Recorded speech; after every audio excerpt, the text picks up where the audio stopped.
Friday, April 15th, guys, just come in April. Other than that, sick visits, you know, injuries that happen at school, kids who come in with, you know, colds, strep throat, we do all that kind of stuff that they would go to their regular doctor for. Mental health, like I said, we have a clinical social worker. She provides therapy to kids during the school day. These are kids who, for whatever reason, aren't able to get to a community health, mental health provider, but we can provide that kind of service here at school. It keeps them, we believe that it keeps them in school, being able to get therapy for some emotional and mental health issues. And like I said, we co-manage with medications for those kids who do need medications for their mental health. Nutrition services, Jill provides individual and group nutrition and physical fitness counseling. She's got a lot of kids she sees, works with them to set goals on healthy eating and getting moving more. And she's also done some work in the school cafeteria, kind of goes through the line, you know, not really sure you won't have lunch. So, but she's having a really great impact on the kids and their eating.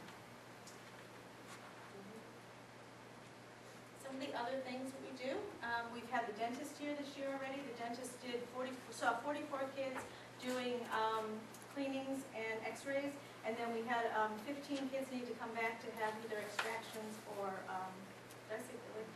Had to have extractions or fillings. And they'll be back again in the spring to do it again. Immunizations, we've given hundreds and hundreds of immunizations, hundreds. The entering sixth graders by law do need a new set of immunizations, so we were able to get all those kids who needed their shots. The secretaries were both thrilled because they got really high praise from the county this year because they met all the requirements for immunizations. Vision, we do vision screening, and kids who need glasses, we refer them to be able to get glasses. And I just found out that there's going to be a company that's going to come out and do vision screening and provide glasses on site in April for kids. So that'll be really great. Health insurance assistance for any families who don't have health insurance. We do have a person in our main office who helps families apply. We send them the application, they send it back, and we can enroll them. And we've had quite a few families get enrolled that way. And one of the other things that I see as one of our key roles is teaching kids to be advocates for their own health. And I start with, like, even the sixth graders.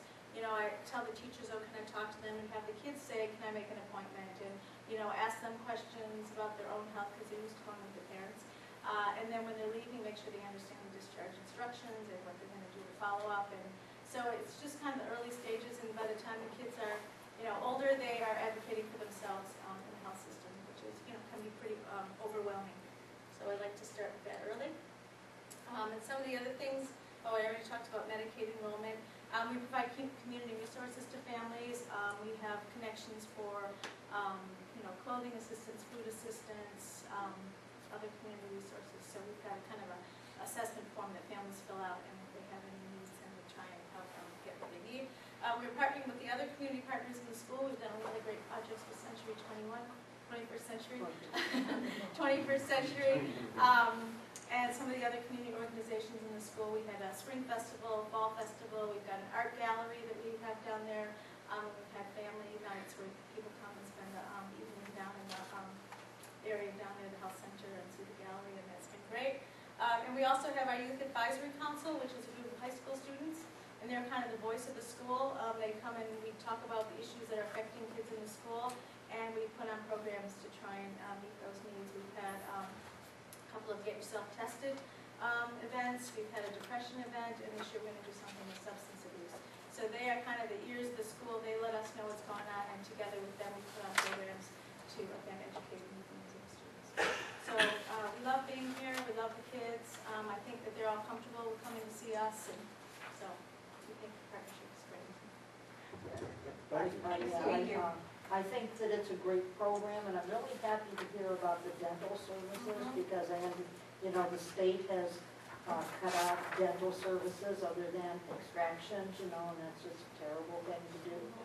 Yeah. So we're on that twice a year. I believe the county is also taking that up as one of their health goals for the next year, so we hope to get some more funding. And these kids are having like depression issues and stuff. Is there parental involvement in this? That's an excellent question. So for any of our services, we get written parental consent. However, in the state of Michigan, by law, students who are 14 and over can consent for their own mental health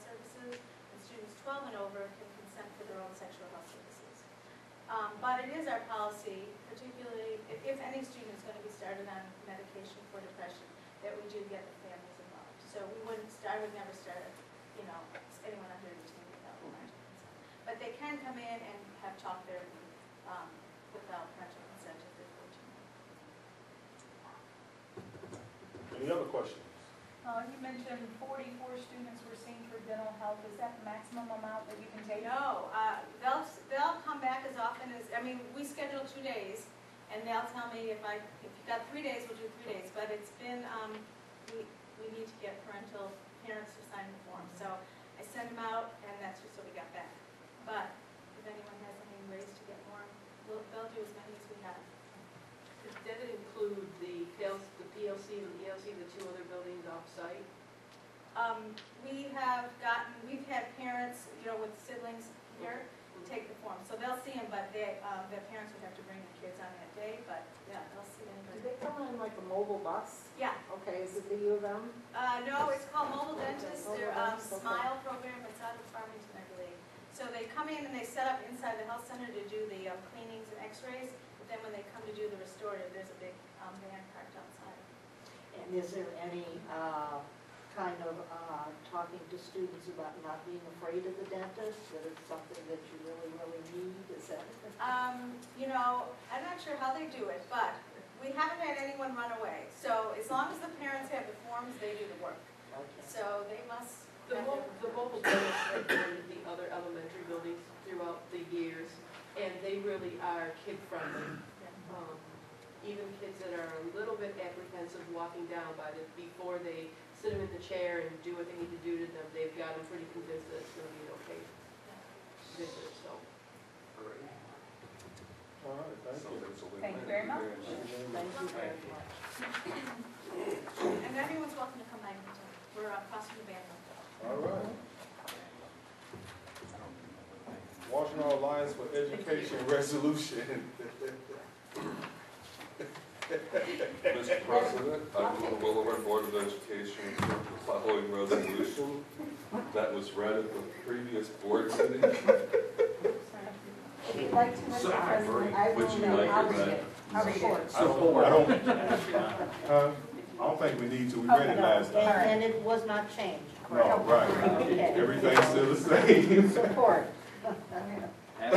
So we're crediting Dorothy with support on It that. has been moved and supported that the Willow Run Board of Education approve the following resolution to support the Willow Run Schools Washington Alliance for Education.